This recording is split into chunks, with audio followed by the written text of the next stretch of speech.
Ah, d'ac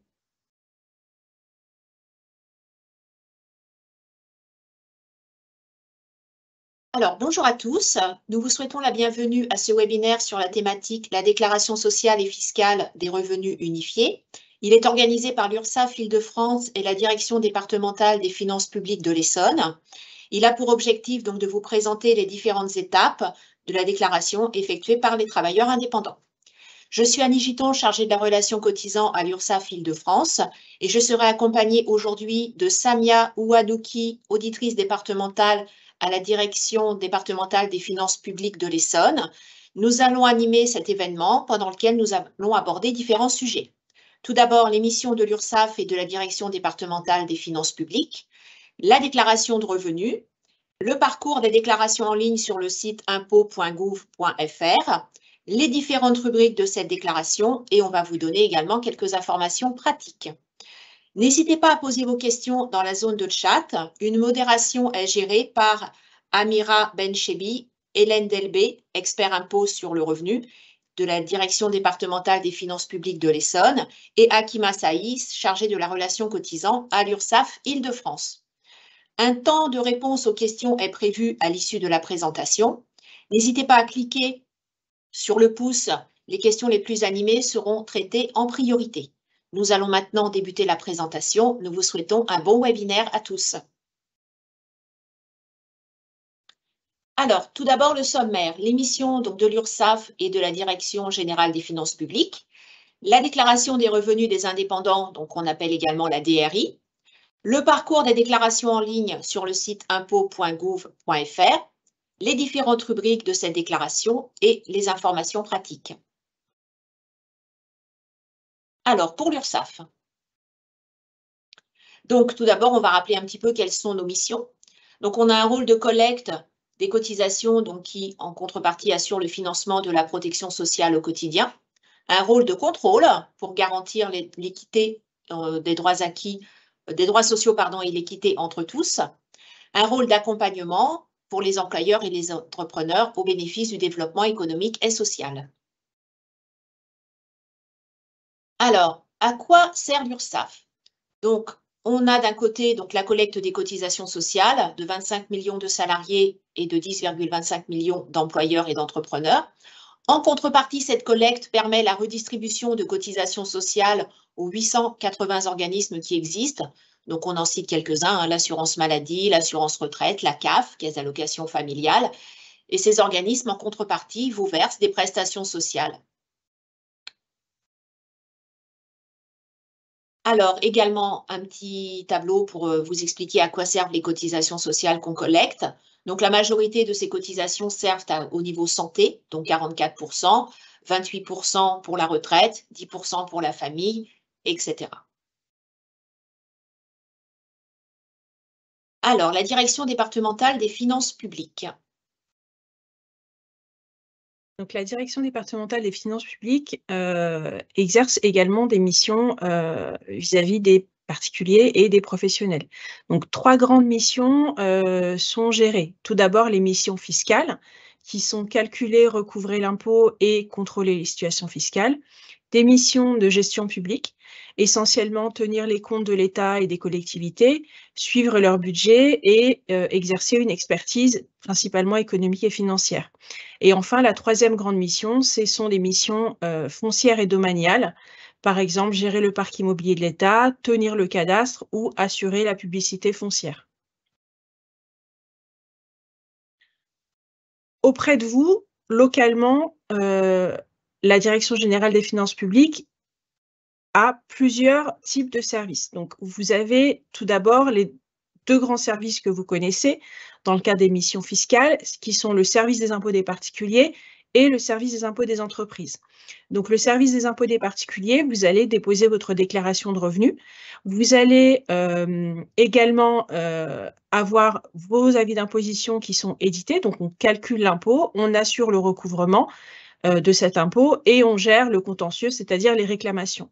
Ensuite, vous avez la partie professionnelle, donc avec le service des impôts des entreprises, qui va gérer votre dossier fiscal professionnel, auprès duquel vous allez déposer vos liasses fiscales et qui va assurer le recouvrement des impositions professionnelles.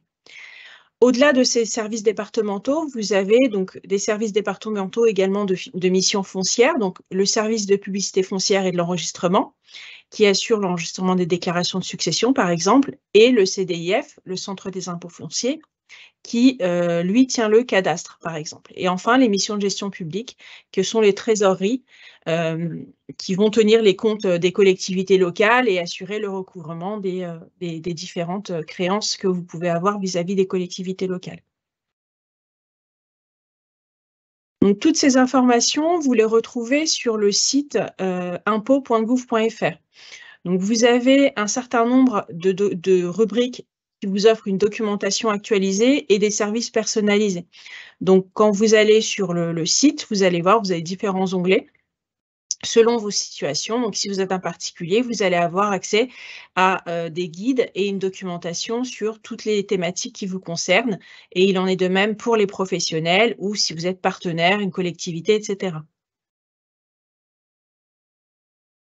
Pour les indépendants, plus spécifiquement, vous avez 3 rubriques qui vont vous être particulièrement utiles. La première rubrique vous permet de bien choisir votre régime d'imposition. La deuxième va vous expliquer et vous présenter toutes les contributions et impôts dont vous relevez en tant que professionnel. Et enfin, la troisième rubrique va vous expliquer toutes les procédures dématérialisées, c'est-à-dire toutes les procédures qui vont vous permettre de satisfaire vos obligations, soit déclaratives, soit de paiement, de façon dématérialisée, c'est-à-dire sur Internet. Et vous avez donc également un livret fiscal pour le créateur d'entreprise, donc BIC, BNC, donc bénéfices industriels et commerciaux et bénéfices non commerciaux, qui vous permet de consolider toute cette documentation utile.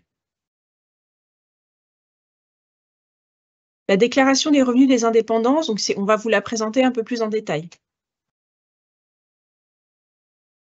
Alors, on va vous expliquer donc qu'est-ce que cette déclaration de revenus des indépendants.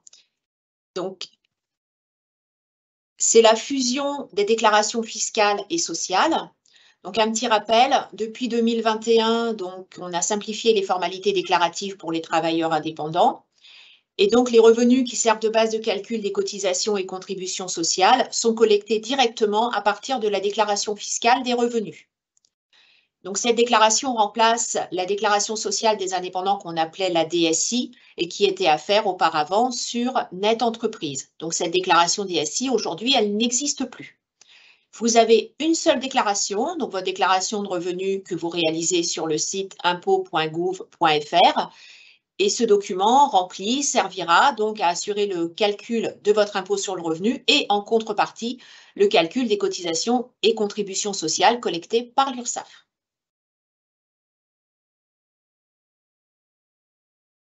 Alors, en détail, qu'est-ce que cette déclaration?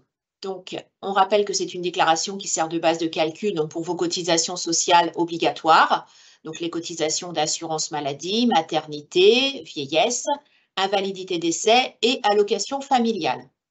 Et également la contribution sociale généralisée, CSG, et la contribution au remboursement de la dette sociale, CRDS. Donc, pour rappel, ce sont l'ensemble des cotisations collectées par l'URSSAF. Alors, important également à savoir, c'est que cette déclaration est obligatoire, même si vous n'êtes pas imposable. Donc, tous les ans, vous êtes tenu de faire votre déclaration aux impôts, même si vous n'avez pas de revenus et même si vous n'avez pas d'impôt sur le revenu à régler. Vous serez donc exonéré de cotisations ou que votre revenu professionnel soit nul ou déficitaire. À défaut de retour de cette déclaration, vous aurez une taxation d'office sur les bases forfaitaires majorées, sur le relevé fiscal et social. Donc, qui est concerné par la déclaration de revenus des indépendants? Donc, tout d'abord, les artisans, les commerçants, les professions libérales, qu'elles soient réglementées ou non. Une nouveauté en 2023, les professions auxiliaires médicales, donc les PAM, intègrent le dispositif. Donc, jusqu'à l'année dernière, si vous êtes PAM, vous n'étiez pas concerné par cette déclaration, mais cette année, vous l'êtes. Donc, quelle que soit la forme de votre activité, dès lors que vous êtes soit artisan, commerçant, profession libérale ou PAM, vous devez souscrire cette déclaration. Donc, en individuel ou en société, ça n'a pas d'importance. Dès lors que vous avez une activité professionnelle dans l'année 2022 et que votre activité est toujours active au moment de la déclaration des revenus. Donc, la seule exception cette année, c'est les auto-entrepreneurs et les conjoints collaborateurs. Donc, c'est les deux catégories d'activités qui ne sont pas concernées par la DRI. Si vous avez un exercice comptable décalé, c'est-à-dire un exercice comptable qui ne coïncide pas avec l'année civile, par exemple, vous clôturez votre exercice au 30 juin. Ce qui va être important, c'est de vérifier la date de clôture. Donc, si votre exercice comptable s'est clôturé en 2022, vous devez déclarer cette année, en 2023, une DRI. Et vous allez déclarer donc le résultat de votre exercice, de tout votre exercice décalé, pas uniquement la période comprise dans l'année 2022, c'est toute la période de l'exercice. En cas de cumul d'activités avec plusieurs exercices clos en 2022, vous allez déclarer le cumul de toutes vos activités professionnelles. Donc, depuis 2019, vous allez bien veiller à souscrire votre déclaration par voie dématérialisée. Donc, il n'y a plus de déclaration papier, sauf cas exceptionnel, mais normalement, vous avez une obligation légale de déclarer vos revenus par voie dématérialisée, donc directement sur le site impôts.gouv.fr, c'est uniquement par Internet.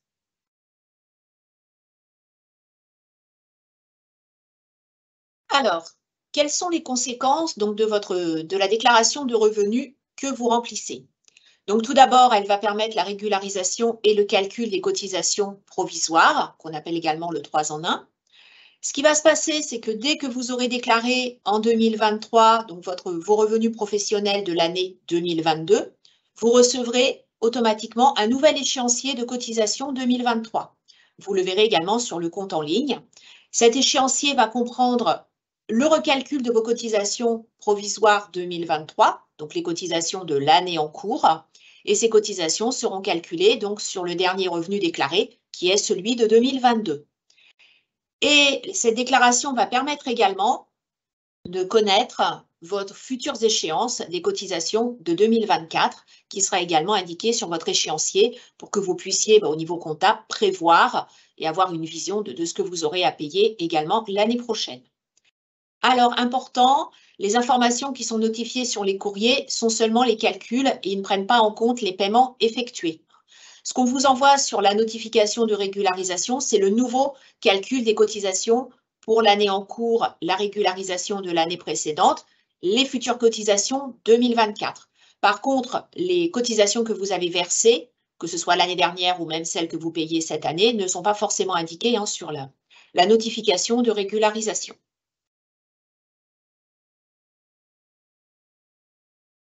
Alors, un petit focus. Donc, mode de calcul en 3 étapes. Donc, pour avoir des informations donc, sur le mode de calcul, vous avez une vidéo sur notre chaîne YouTube URSSAF Île-de-France. Alors, le parcours des déclarations en ligne sur le site impôts.gouv.fr.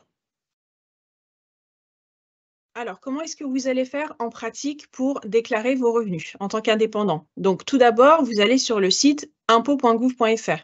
Lorsque vous allez aller sur le site, vous allez avoir une rubrique « Déclarer mes revenus ». Et ensuite, lorsque vous aurez sélectionné cette rubrique, vous allez avoir plusieurs étapes à suivre. Donc là, on vous présente les différentes étapes qui vont vous permettre d'aller d'un bout à l'autre jusqu'à la finalisation de votre déclaration de revenus. Donc, vous avez ces étapes, on va vous les détailler juste après.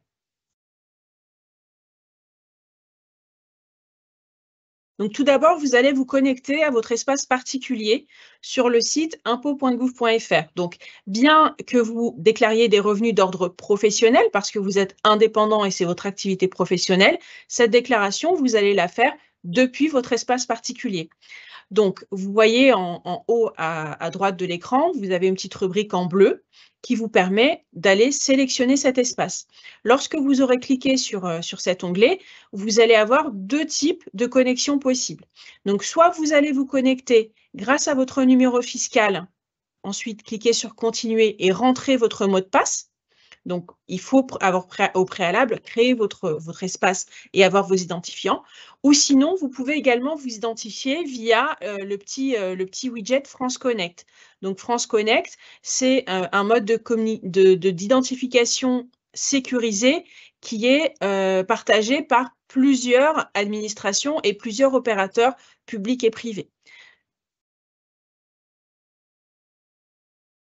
Lorsque vous serez connecté, donc vous allez arriver à une étape qui va vous permettre de sélectionner les types de revenus qui vous concernent. Donc, quels revenus correspondent à votre activité et à votre situation personnelle et professionnelle.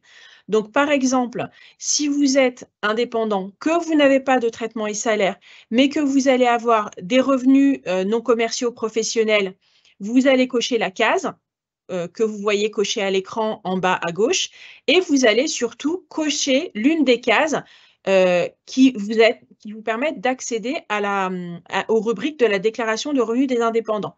Donc, cette étape, elle est vraiment primordiale. Si vous ne sélectionnez pas toutes les cases qui correspondent à votre situation, ensuite, vous n'aurez pas d'affichage à l'écran de ces rubriques. Donc, il faut bien, dès le départ, bien balayer toutes les rubriques qui vous sont proposées pour sélectionner celles qui correspondent à votre situation.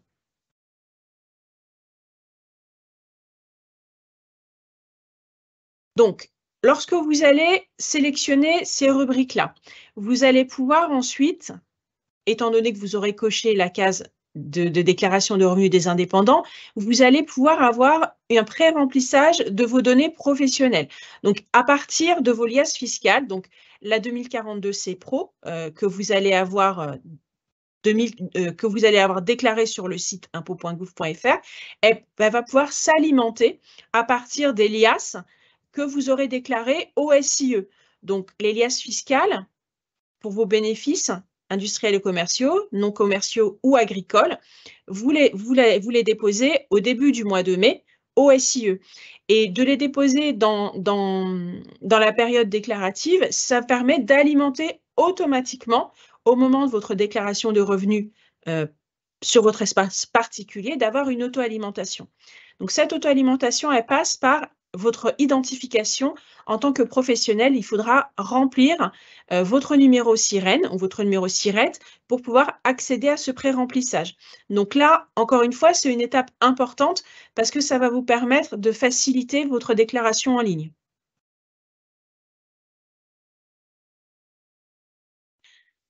Donc, une fois que vous aurez débuté la déclaration de vos revenus, vous allez arriver sur des rubriques de revenus professionnels. Donc là, on vous a mis à l'écran une copie qui corresponde à des revenus industriels et commerciaux professionnels. Donc, vous voyez à la fois des rubriques qui correspondent à la partie enseignement fiscal et des rubriques qui correspondent désormais à la partie sociale. Donc, elles sont identifiées par des numéros, donc 5DB, 5KN, DSBC, etc. Et vous allez remplir toutes les rubriques qui correspondent à votre situation personnelle. Donc, si par exemple, vous avez une activité de vente de marchandises et assimilées, vous allez remplir la case 5KO. Et derrière, vous allez remplir les cases de la déclaration sociale que vous avez l'habitude de remplir habituellement, hein, avant la DRI, c'est exactement les mêmes rubriques, mais là, tout est consolidé dans un parcours fiscalo-social unifié.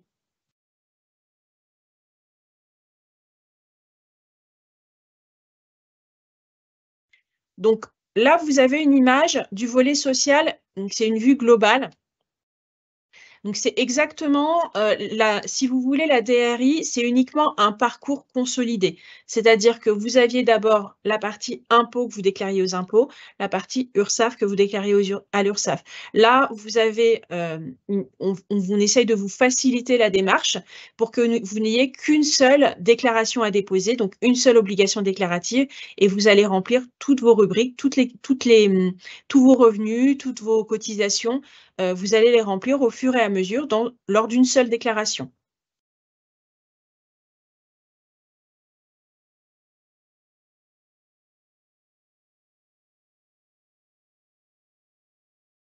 Alors, Au niveau du volet social, donc on vient de voir hein, qu'il faut le compléter. Donc là, on vous a mis un petit exemple où la personne indique donc sur la ligne base de calcul CSG-CRDS, donc le montant des cotisations sociales obligatoires. Donc ça, c'est des sommes que vous retrouvez hein, dans votre bilan comptable, tout simplement. Et également le montant des cotisations facultatives. Donc ça, c'est les cotisations type loi Madelin, par exemple, qui sont à indiquer sur la déclaration de revenus. Et dans notre exemple, la personne indique également une somme de 1 000 €, donc dans la rubrique revenus à ne pas soumettre aux cotisations sociales de travailleurs indépendants. Donc, ce sont des revenus BIC, BNC qui sont perçus au titre d'une activité qui ne relève pas du régime des indépendants, tout simplement. Donc, il y aura également une notice hein, qui est accessible directement à partir de cet écran qui vous permettra de vous aider pour remplir ce formulaire en ligne.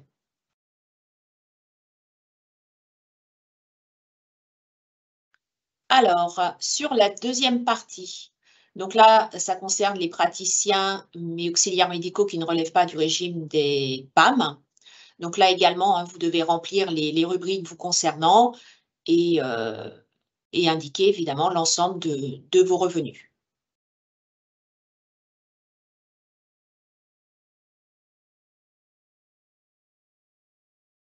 Alors, lorsque vous aurez complété toutes les rubriques, toutes les catégories qui correspondent à vos revenus et à vos charges, vous aurez une page de résumé.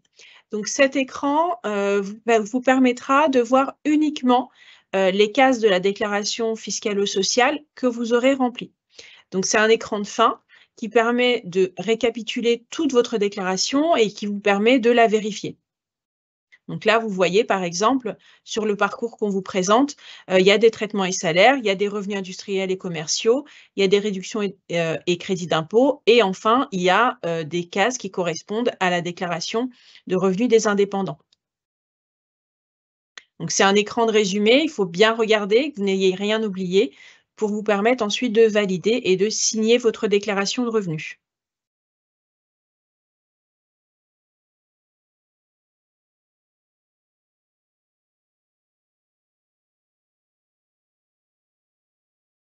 Une fois que vous aurez signé votre déclaration, vous arriverez sur une page de confirmation qui vous permettra de télécharger un accusé de réception de votre déclaration et qui vous permettra de télécharger également un détail des revenus.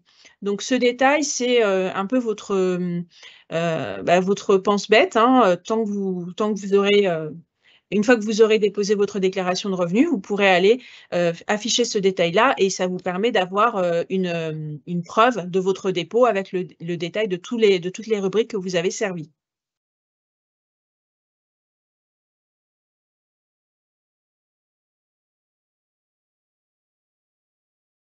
Alors, les différentes rubriques de la DRI. Donc, les rubriques, on vous a présenté d'abord comment accéder au parcours, on vous a présenté comment se déroule le parcours. Maintenant, on va vous parler en pratique vraiment de toutes les rubriques qui existent. Donc, globalement, vous avez 2 catégories de rubriques. Vous allez avoir des rubriques qui ont une correspondance exacte entre le parcours fiscal et le parcours social, et des rubriques qui ont un peu des divergences. Donc, on va vous présenter ça sur les slides suivants. Donc, pour la première catégorie de rubriques, donc les premières rubriques que vous allez trouver quand vous allez déposer votre déclaration, il y avait au départ une correspondance exacte entre la déclaration sociale et la déclaration fiscale. Pour ces rubriques-là, au lieu que vous ayez à déclarer 2 fois la même chose sur la partie sociale et sur la partie fiscale, donc c'est les rubriques les plus courantes, hein, on va uniquement vous demander une fois les informations. Donc c'est le cas notamment des revenus imposables, donc le bénéfice, les plus et moins-values à court terme, les exonérations et la rémunération des gérants. Donc c'est les rubriques que vous retrouvez le plus fréquemment. Donc ici, on vous donne un exemple. Pour une activité de vente relevant du régime réel, vous avez à gauche l'ancienne déclaration sociale des indépendants, donc l'ancienne DSI, et à droite, la déclaration fiscale 2042. Donc vous voyez, il y a un code couleur en vert. Auparavant, vous déclariez en case XA votre bénéfice et vous alliez déclarer exactement le même montant sur votre déclaration 2042 sur les cases 5 cassées à 5 cassées, oui, à 5 LI. Donc, c'est selon que vous ayez ou pas un EGA, etc. Mais c'était exactement le même montant. Pareil pour le déficit et pareil pour les revenus exonérés. Pour ce type de revenus ou de charges, vous n'allez plus déclarer 2 fois. Vous aurez uniquement une seule case à remplir.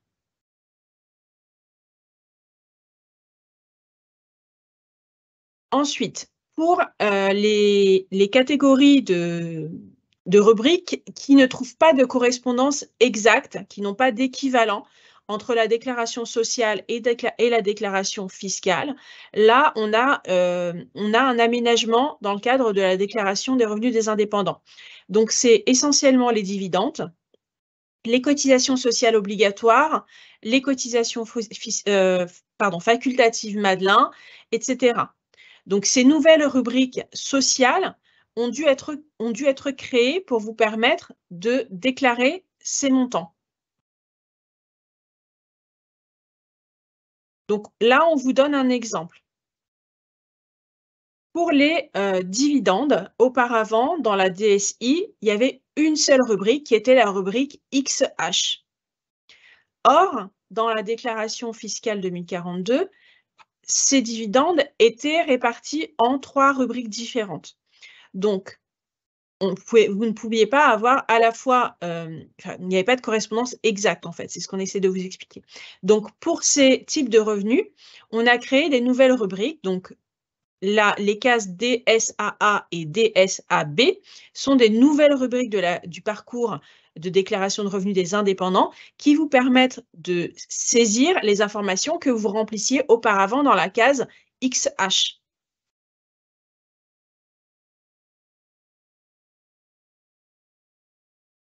Pareil pour les cotisations facultatives Madelin. Donc, je vous ai dit juste avant que c'était également des rubriques qui n'avaient pas d'équivalent. Donc là, les cotisations facultatives sur la déclaration sociale des indépendants étaient consolidées sur la case XJ. Sur la déclaration fiscale 2042, elles étaient éclatées en revenus exonérés et revenus imposables. Donc, on a encore une fois créé une nouvelle rubrique sociale pour que vous puissiez déclarer ces cotisations facultatives dans votre déclaration des revenus des indépendants, dans la nouvelle DRI.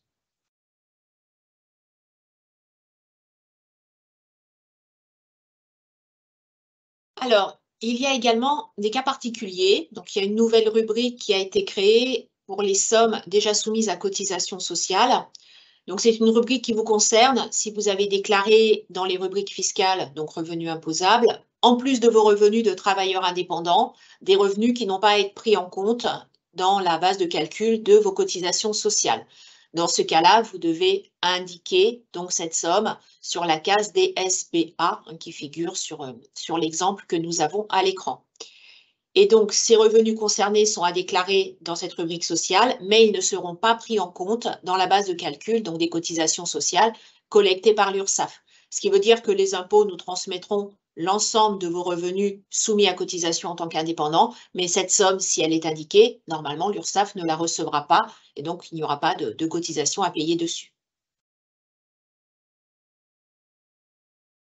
Alors, en résumé, qu'est-ce que la déclaration fiscale sociale unifiée? Donc, ce sont des rubriques fiscales que vous étiez déjà amenés à remplir précédemment sur la déclaration de revenus. Et il y a en plus quelques nouvelles rubriques sociales pour compléter les informations. Alors, on va passer maintenant à quelques informations pratiques.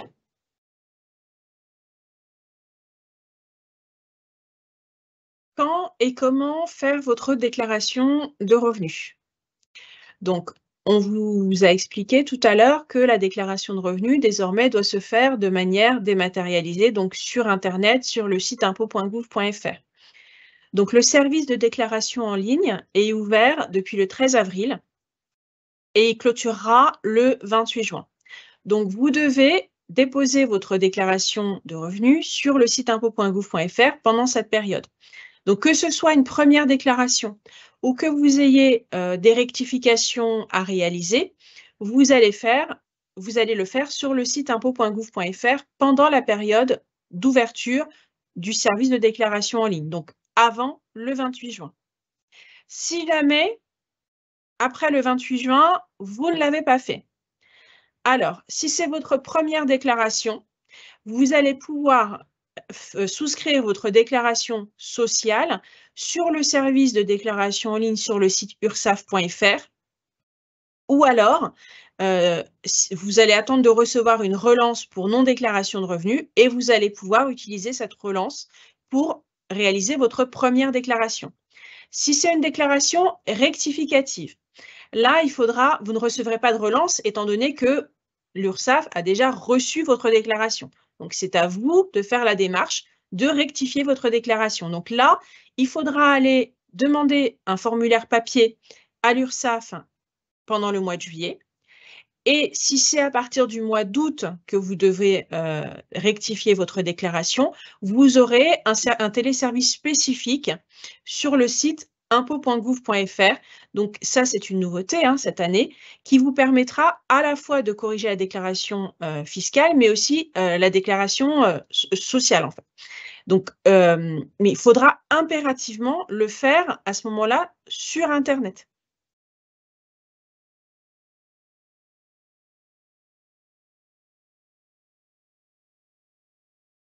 Alors, au niveau URSSAF, donc, en savoir plus, si vous avez oublié de cocher la case déclaration de revenus des indépendants et de remplir les rubriques sociales, donc avant le 28 juin, vous allez sur le site impôts.gouv.fr et vous pouvez modifier votre déclaration.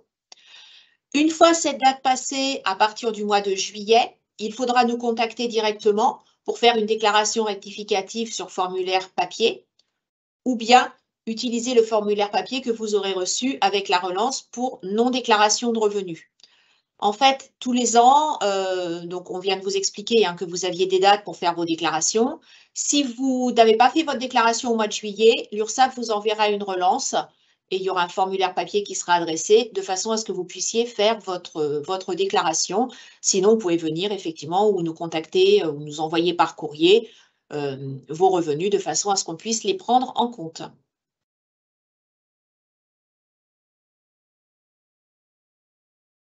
Alors, quelques liens utiles.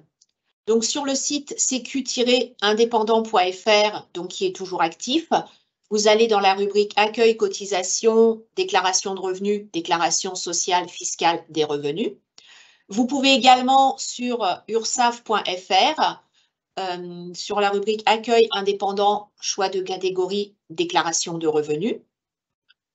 Sur impôts.gouv.fr/accueil particulier, gérer mon entreprise ou association, je suis travailleur indépendant, je dépose une seule déclaration fiscale et sociale de mes revenus. Vous avez également un simulateur d'aide sur monentreprise.ursaf.fr qui vous permettra donc de vous aider de vous expliquer comment remplir tout cela. Et vous avez une notice explicative relative au parcours fiscal social qui est le formulaire 2041-DRI, déclaration de revenus des indépendants.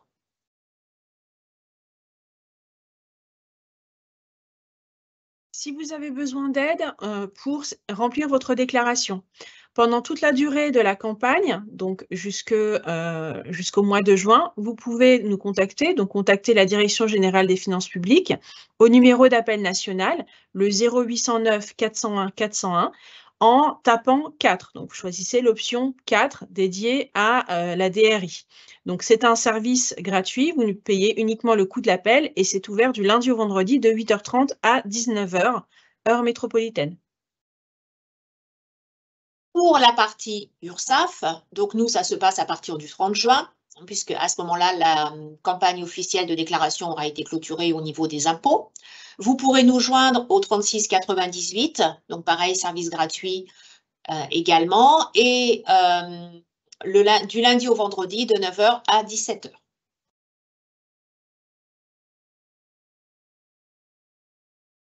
Alors, comment nous contacter? URSSAF Île-de-France, donc au 36 98, comme on vient de voir. Vous avez également un numéro de téléphone pour nous contacter depuis l'étranger. Et vous pouvez également nous envoyer un message via votre messagerie en ligne sur ursaf.fr. Vous pourrez également rencontrer un chargé de la relation cotisant sur rendez-vous. Donc, nous avons 9 centres d'accueil en Île-de-France qui sont présents à l'écran. Vous pouvez choisir vous-même votre canal de rendez-vous. Donc, on fait des rendez-vous téléphoniques, en visioconférence ou en présentiel dans un des centres d'accueil. Et vous prenez rendez-vous vous-même sur contact.ursaf.fr où vous choisissez donc le centre d'accueil et le canal et le créneau de rendez-vous à votre convenance. Pour rencontrer votre gestionnaire impôts. Donc, vous allez pouvoir directement prendre rendez-vous pour votre activité professionnelle. Donc, pour votre activité professionnelle, c'est uniquement sur rendez-vous. Donc, ce rendez-vous, vous pouvez le prendre soit sur le site impôts.gouv.fr, on va vous montrer juste après comment procéder, ou en appelant le numéro d'appel national, donc le 0809 401 401, on pourra soit vous répondre à votre question, soit vous prendre rendez-vous avec votre service.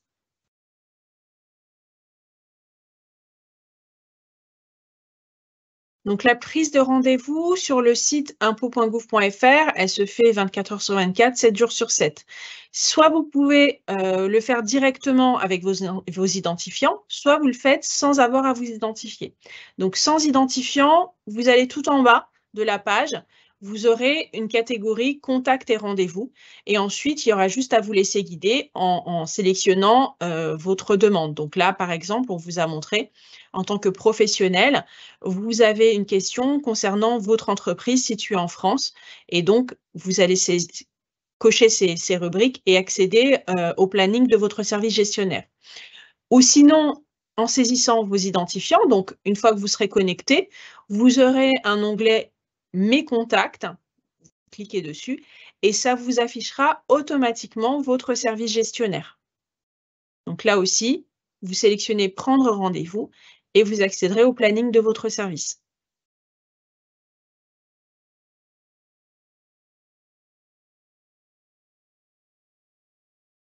Alors, nous allons maintenant donc prendre un petit moment pour répondre à vos questions.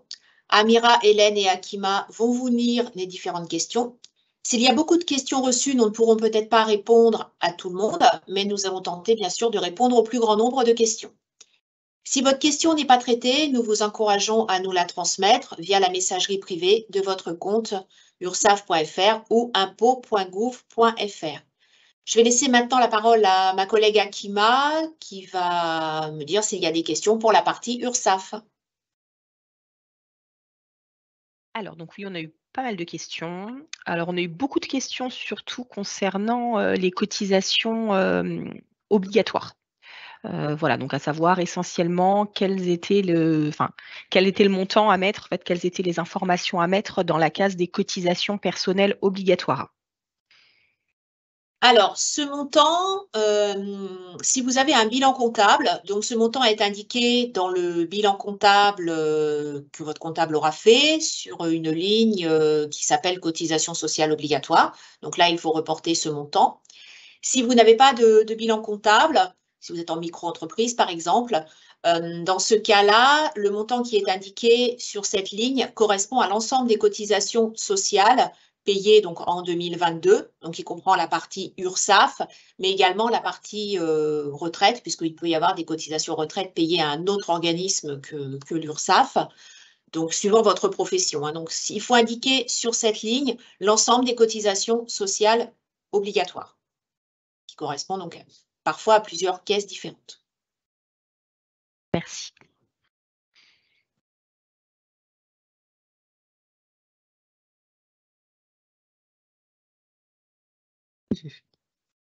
Alors, côté DGFiP, on a une question qui revient très souvent.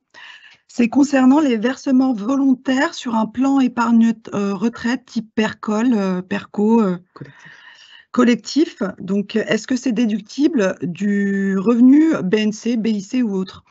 Effectivement, c'est déductible lors du dépôt de la 2035 ou autre déclaration professionnelle. Par contre, ces revenus sont à intégrer.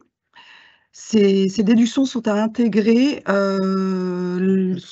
sur la déclaration des revenus classiques, en ligne 6 QS. Sur la modification du plafond. Donc, ça agit sur la modification du plafond de déduction. C'est la question qui revient le plus souvent.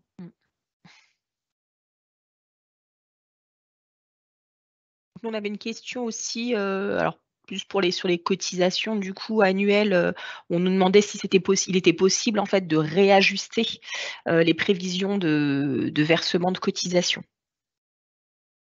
Alors oui, bien sûr. Là, on vous a expliqué donc, que vos cotisations 2023, donc les cotisations de l'année en cours, seront recalculées sur la déclaration de revenus 2022.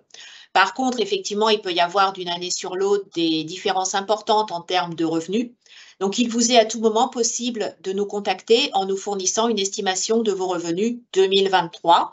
Donc, soit à la baisse, soit à la hausse, hein, bien sûr, ça se fait dans les deux sens.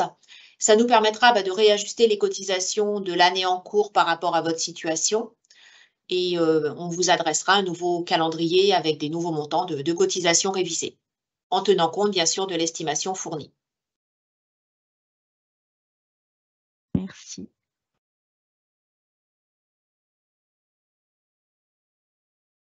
On avait quelques questions aussi sur les exercices décalés, mais du coup, on l'avait vu, donc une personne qui a commencé fin 2022, donc qui aura son premier bilan fin 2023, donc elle voulait savoir voilà, comment se passait la déclaration du coup sur 2022.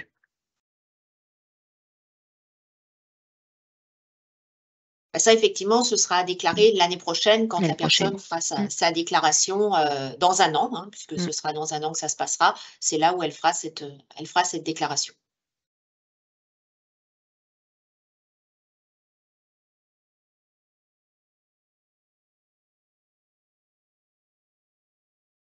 Est-ce qu'il y a d'autres questions? Alors moi, j'avais aussi, oui, par rapport aux cotisations, on avait les cotisations obligatoires, on avait les cotisations du coup facultatives, donc où on demandait bien ce qu'il y avait à réintégrer, s'il y avait la mutuelle, la prévoyance, etc. Donc pas mal de questions aussi sur toute sa partie loi Madelin. Donc à savoir si c'était bien ce qui était à noter dans les cotisations facultatives. Alors, pour rappel, donc les cotisations facultatives au niveau URSSAF sont réintégrées dans la base de calcul de vos cotisations. Tout ce qui est cotisation facultative comprend effectivement la loi Madelin. Ça peut être une mutuelle complémentaire santé, ça peut être une retraite facultative que vous vous constituez vous-même. Donc, au niveau impôt, c'est à remplir sur la déclaration de revenus que vous allez faire. C'est déductible au niveau fiscal, mais bien sûr, au niveau URSSAF, c'est réintégré. Donc, c'est soumis aux cotisations sociales obligatoires que l'on collecte.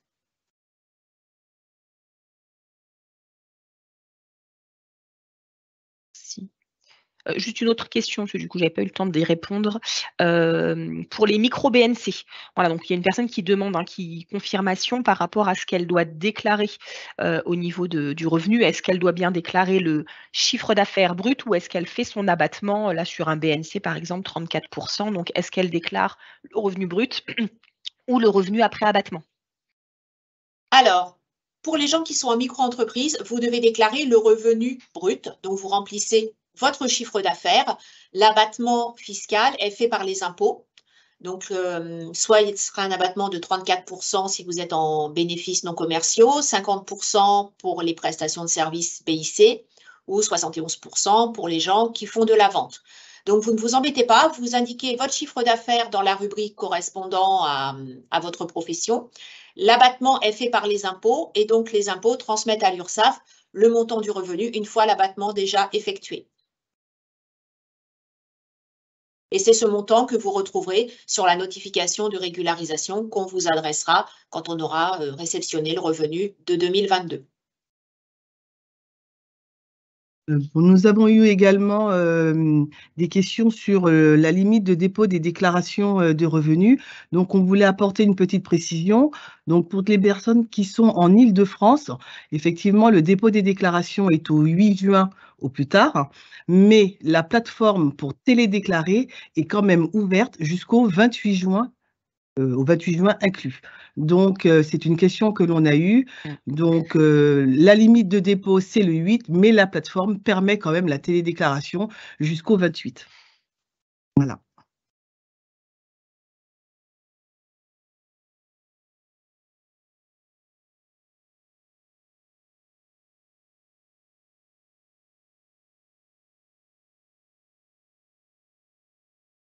Est-ce qu'il y a d'autres questions pour la partie URSSAF, notamment Akima? Est-ce que tu as d'autres questions? Bah non, c'est plus ou moins les mêmes qui reviennent à chaque fois. Donc, D'accord. je pense qu'on a fait le tour. Je regarde encore, il y en a encore qui publient, donc j'essaye de reprendre un petit peu au fur et à mesure. Mais là, je retombe toujours sur les mêmes, hein, beaucoup sur les exercices décalés, beaucoup sur les cotisations obligatoires, cotisations facultatives. C'est essentiellement ce qui revient. J'en ai une là aussi, plutôt que d'y répondre à l'écrit. Je suis passée de statut micro-entreprise à SARL en février 2022. Dois-je faire 2 déclarations séparées? Alors, non, vous ferez une seule déclaration de revenus. Donc, vous indiquerez sur la rubrique micro, donc le chiffre d'affaires que vous avez eu par rapport à la période où vous avez exercé, donc en micro-entreprise. Et en parallèle, vous avez une ligne prévue pour indiquer vos salaires de gérant de SARL. Donc, vous remplirez également cette rubrique. Et donc, vos cotisations sociales seront calculées par rapport à votre chiffre d'affaires déclaré moins l'abattement fiscal correspondant suivant la profession que vous exercez, plus les rémunérations de la SARL si vous avez perçu des rémunérations. Donc, quand vous recevrez votre notification URSSAF, vous vérifierez bien qu'on a bien pris en compte les 2 revenus et que l'abattement est correct par rapport à votre activité. Merci.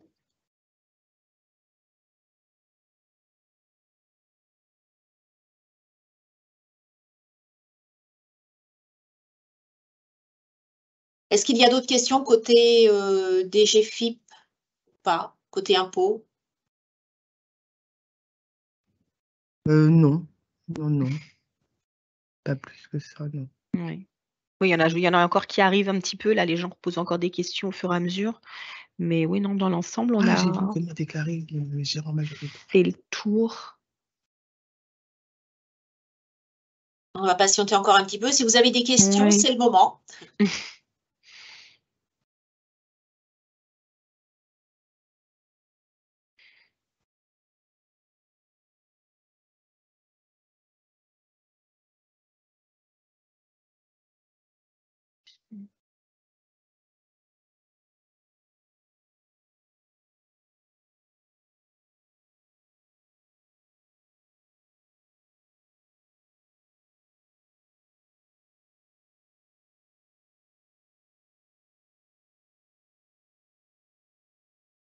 Ou éventuellement, si on peut apporter, je ne sais pas, des précisions à des questions auxquelles on a déjà répondu éventuellement. Ou...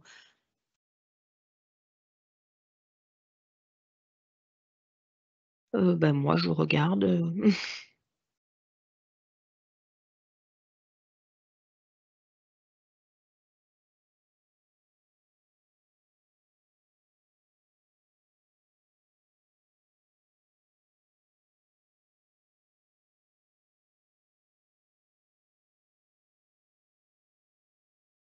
Non, c'est tout bon pour moi. Merci, Akima. Côté impôt, est-ce qu'il y a des questions auxquelles on peut apporter un complément ou pas? Non, non. Bon, donc comme nous n'avons plus de questions, nous allons conclure ce webinaire. Donc, on vous remercie bien sûr d'y avoir participé et on espère avoir répondu à l'ensemble de vos interrogations. Nous vous invitons à prendre quelques instants pour répondre à l'enquête de satisfaction. Nous allons publier donc le lien dans la zone de chat. Nous vous communiquerons ultérieurement le lien du replay pour pouvoir regarder ce webinaire tranquillement. N'hésitez pas à nous suivre sur les réseaux sociaux, sur Twitter, URSAF Île-de-France, sur LinkedIn, URSAF Île-de-France également. Nous disposons aussi d'une chaîne YouTube, les tutos de l'URSAF Île-de-France, pour vous accompagner pas à pas dans vos différentes démarches. Merci de votre participation. Merci à la Direction départementale des finances publiques de l'Essonne pour votre collaboration. Nous vous souhaitons une bonne journée et à bientôt.